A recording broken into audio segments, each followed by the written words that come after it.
बहुत कम मिल पाता है। 24 घंटे की नौकरी होती है, कोई छुट्टी, कोई 8 घंटे का नियम नहीं काम करता है।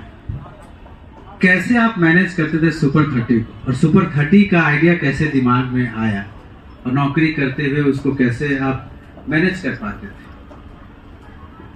इस प्रश्न के उत्तर में आपसे अगर हम एक प्रश्न करें दूसरा, आप जो भी काम कर रहे हो वो आपका मुख्य काम होता है, लेकिन आपकी शौक रहती है, हर व्यक्ति की एक शौक है। कोई गाना सुनना चाहता है, कोई पेंट करना चाहता है, कोई कुछ लिखना चाहता है। ये शौक को पूरा करने के लिए आपके पास समय होता है। कोई मूवी ही देखना चाहता है। मेरा ये एक शौक था, पढ़ाना, और ख़ास करके अगर गरीब बच्चे हों उनको पढ़ाना, और उसी में मेरा टेंशन रिलीज होता था। ये स्ट्रेस बस्टर इसको इंग्लिश में बोलते हैं।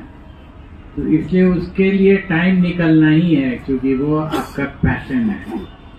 काम तो मैं सैलरी के लिए करता था, हर लोग अपना कुछ ना कुछ के लिए पैसा कमाने के लिए काम करते हैं, लेकिन जो स्ट्रेस बस्टर होता है, मतलब आपका टेंशन रिलीज करता हो, वो काम मेरे लिए था पढ़ाना। वो इसलिए मेरे पास उसके लिए वक्त मिल ही जाता।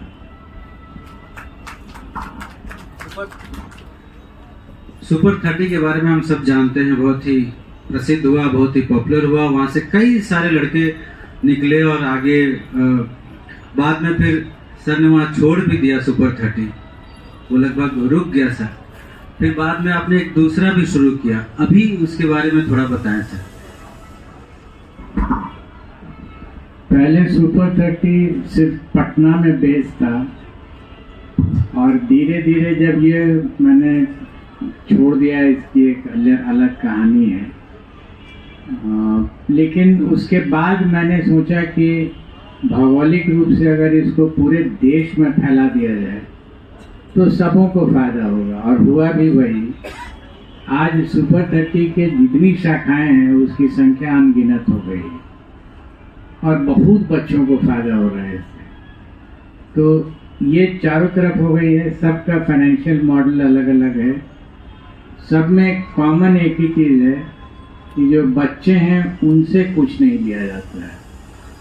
सुपर 30 के जो बच्चे हैं, जो चयनित होकर के आते हैं, उनसे फाइनेंशियली कुछ नहीं लिया जाता है, उनको पढ़ा दिया जाता है। पढ़ाने का तरीका हमने जो डेवलप किया है वो लोग यूज़ करते हैं, वो चाहे आसाम में हो या राजस्थान में हो या तमिलनाडु में हो, सब जगह वही हो रहा है।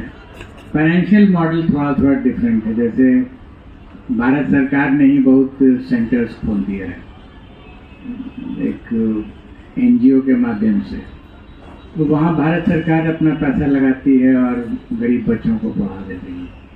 कहीं कहीं पर कम्युनिटी है, कोई कम्युनिटी कहती है कि हम अपने बच्चों को पढ़ाना चाहते हैं। बहुत सारे समाज के पास पैसा रहता है, तो अगर आप अपने समाज के पैसा से इलेक्शन लड़ा सकते हैं तो पढ़ा भी सकते हैं, तो पढ़ाइए। पढ़ाने का मेथड हमने डेवलप करके बता दिया और उससे रिजल्ट मिलता है। तो अब इसी प्रकार से सुपर 30 चल रहा है। इस किताब में लॉ के बारे में, फिजिक्स के बारे में, पुलिसिंग के बारे में और सुपर 30 के बारे में, इसका नाम है अनबाउंडेड। ये टाइटल रखने की कोई खास वजह? अनबाउंडेड की हिंदी होती है अपरिमित। आप अगर गौर करेंगे, मैं फिलॉसफी की बात कर रहा हूँ, फलसफा की बात कर रहा हूँ। जो भी व्यक्ति जिंदगी में आता है उसको लगता है कि मेरी सीमाएं हैं, इस सीमा के बाहर मैं नहीं जा पा रहा हूँ। मैंने कोशिश किया समझाने का कि सीमाएं हैं, लेकिन ऐसा भी नहीं है कि सीमाएं संकीर्ण होती जाती हैं समय के साथ। अगर आप अपनी बुद्धि इस्तेमाल करेंगे तो आपकी सीमा बिना लांघे हुए भी बड़ी की जा सकती है, और सीमा अगर बड़ी हो गई तो आपको उसमें मैन्यूवर करने का, उसमें अपना हाथ पांव मारने का स्कोप ज़्यादा हो जाता है। तो इसकी बुद्धि की ज़रूरत है कि सीमा को हम कैसे फैला दें। ये अकल होना चाहिए। उसी अकल की बात हमने इसमें की है। अपने लाइफ में जो सीमाएं मुझे मिली थी, पुलिस में था तब सीमा मिली थी, सुपर 30 में काम कर रहा था तब सीमा मिली, लेकिन मैंने सीमा को कभी अपने को बांधने नहीं दिया।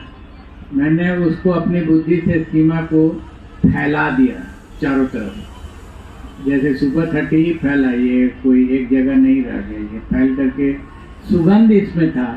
तो सुगंध को आप बोतल में बंद करके नहीं रख सकते। सीमा क्यों बना रहे हैं? अनबाउंडेड वर्ड जो है, अपरिमित, ये इम्पॉर्टेंट वर्ड है इस बुक का। और ये मैंने दिखाया है लॉ में। लोग कहते हैं कानून में ये बंधन है, और मैंने कहा कि नहीं, कानून आपको रास्ता भी बताता है। आप फैला दीजिए, कानून के बंधन को फैलाइए। इतने वकील लोग जो सुप्रीम कोर्ट और हाई कोर्ट में काम कर रहे हैं, वो क्या कर रहे हैं? कानून के बंधन को फैला देते हैं, और हम अपने को बांधे रहते हैं कानून में। अकल अगर होगा तो हम अपने से बहस करके उसको फैला लेंगे, और फैला लेंगे तो मेरे पास काम करने का जो क्षेत्र है वो बड़ा हो जाएगा। इन्हीं सब का दृष्टांत के साथ, ये नहीं है कि मैंने थियरी बात की है, अपनी ज़िंदगी में जो जो मैंने किया है, और उन सब का मूल वही है।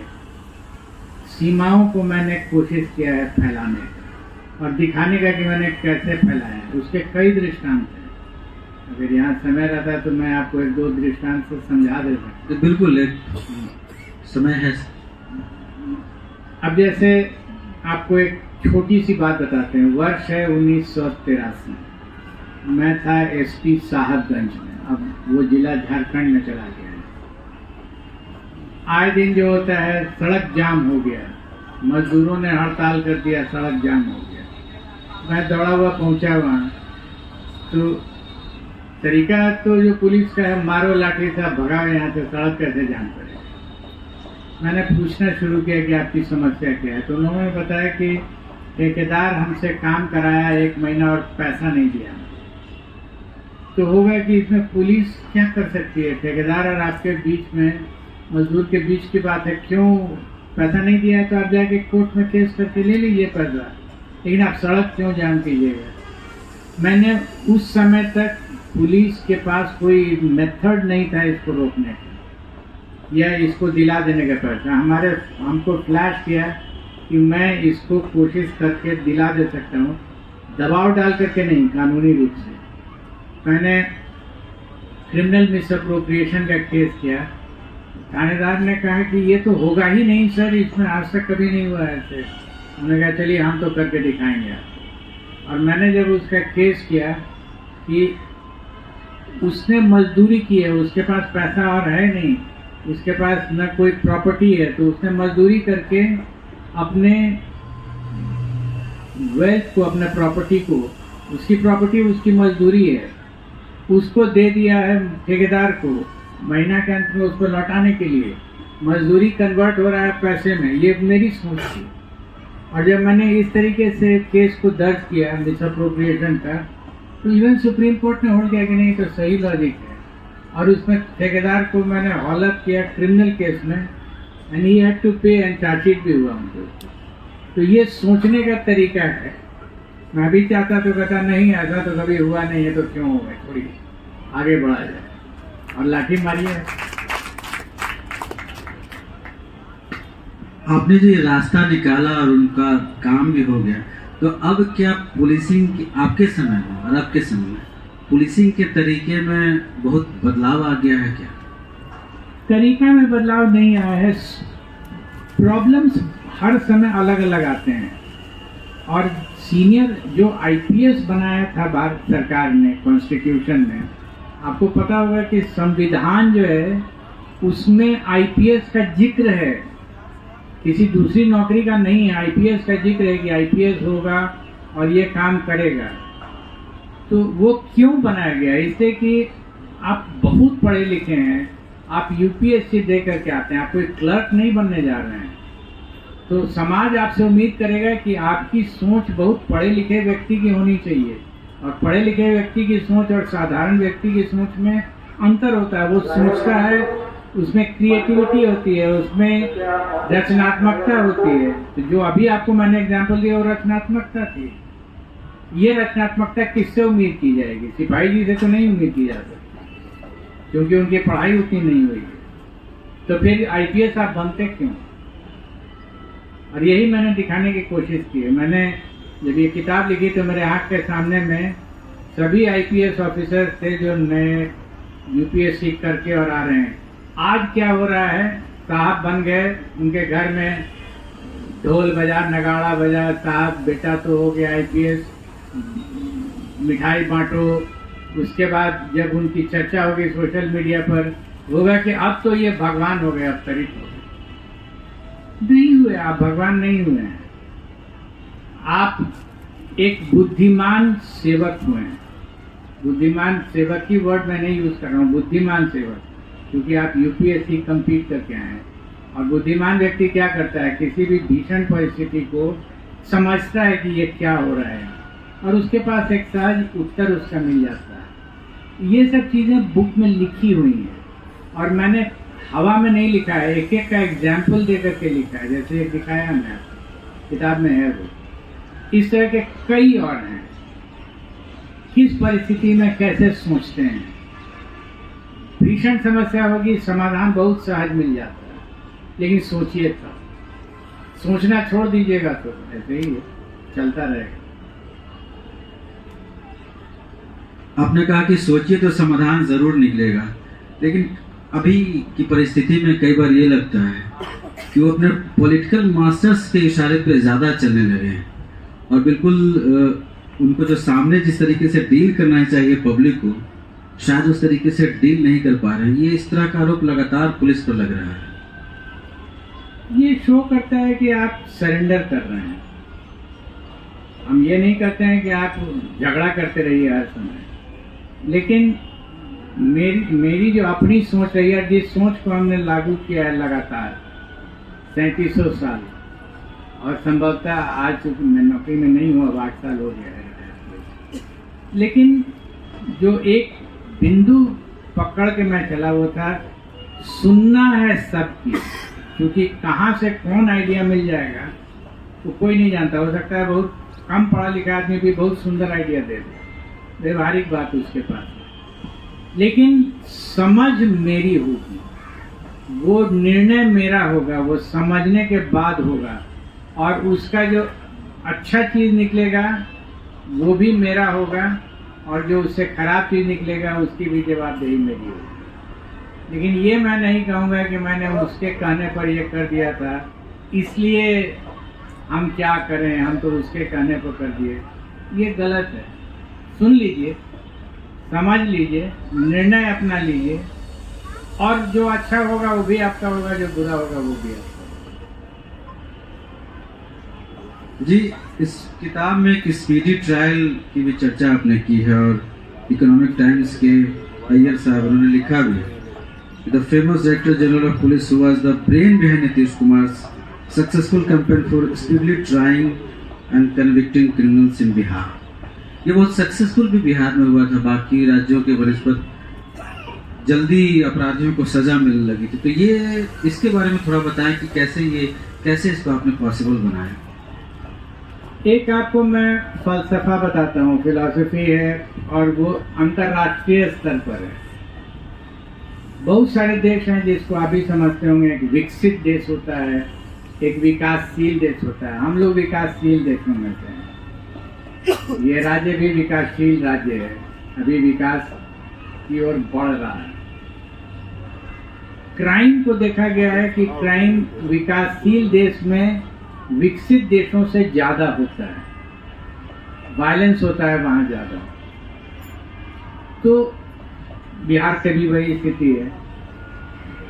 आप गौर करेंगे जितने भी विकासशील देश हैं, वो चाहे साउथ अमेरिका में हो या अफ्रीका में हो, वहां जब राज्य सरकार उसको या उस देश की सरकार उस क्राइम को कंट्रोल करना चाहती है, तो एक अस्त्र उनके पास हमेशा मिलेगा आपको, चाहे जो भी देश आप देख लीजिएगा, और वो है राज्य का टेरर, स्टेट टेरर उसको बोलते हैं, सरकार की जो अपनी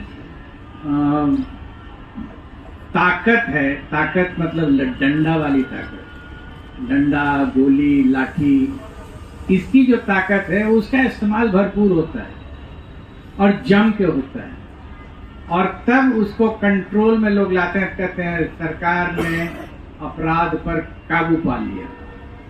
गुड। इसका मतलब यह हुआ कि अगर ताकत को काउंटर करना है, टेरर को काउंटर करना है, तो टेरर इस्तेमाल कीजिए। लोग कहते भी हैं कि विष को काटना है तो विष इस्तेमाल कीजिए। गलत अप्रोच है, बिल्कुल गलत अप्रोच है। तो मैंने जब मुझे मौका मिला, डीजीपी मैं बना 2011 में, मुझे जब मौका मिला तो मैंने तय कर लिया था कि ये अप्रोच मैं नहीं करूँगा, क्योंकि सरकार की शक्ति उसके बाहुबल में नहीं होती है। किसी गैंगस्टर की शक्ति बाहुबल में हो सकती है, जिसको बाहुबली, सरकार कोई बाहुबली नहीं है। बाहुबली है, उसके पास बंदूक है, उसके पास आदमी है, लेकिन सरकार के पास ऐसा नहीं है कि सिर्फ बंदूक है। इनफैक्ट सरकार की जो शक्ति है वो कानून में, कानून बनाने की शक्ति है।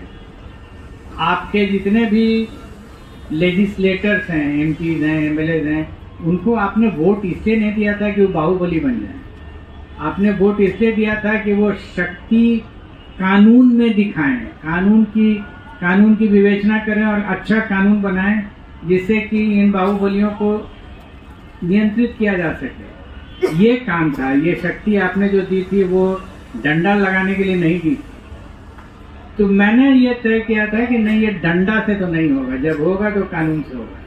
कानून कैसे इस्तेमाल होगा, ये डीजीपी के सोच की चीज है। वो अभी मैंने आपसे कहा कि आप आईपीएस क्यों हुए थे, बुद्धि के कारण हुए। अभी लोग आते हैं, एकदम लगता है जैसे बाइसेप निकाल करके, मैं तो आईपीएस हूँ, मैं तो गोली चलाता हूँ। अरे आपके पास एक गोली है, एसएलआर है, तो आप एसएलआर से मार देते हैं। तो दूसरे वाले के पास अगर रॉकेट लॉन्चर होगा तो रॉकेट लॉन्चर से मारेगा। तो फिर ये हम लोग इसी गेम में रहे क्या? कानून से क्यों नहीं हो सकता है? और मैंने इसको करके दिखाया, जिसकी चर्चा इन्होंने की, स्पीडी ट्रायल। स्पीडी ट्रायल को मैंने स्टार्ट किया 2006 में, और जब ये चलने लगा बहुत शांति से हुआ था। कोई उसका ढोल बाजा नगाड़ा कहीं नहीं बजा। जब एक साल, इनफैक्ट जब हमने स्टार्ट किया था, तो जो टॉप मैन है सरकार में, इनको परेशानी हो रही थी कि इसकी चर्चा कोई नहीं कर रहा था। हमने कहा कि आप परेशान मत होइए, चर्चा होगी जब लोगों को लगेगा कि नहीं, ये अब लगातार चलने वाली चीज़ है, ये एक आध बार नहीं हो रहा है।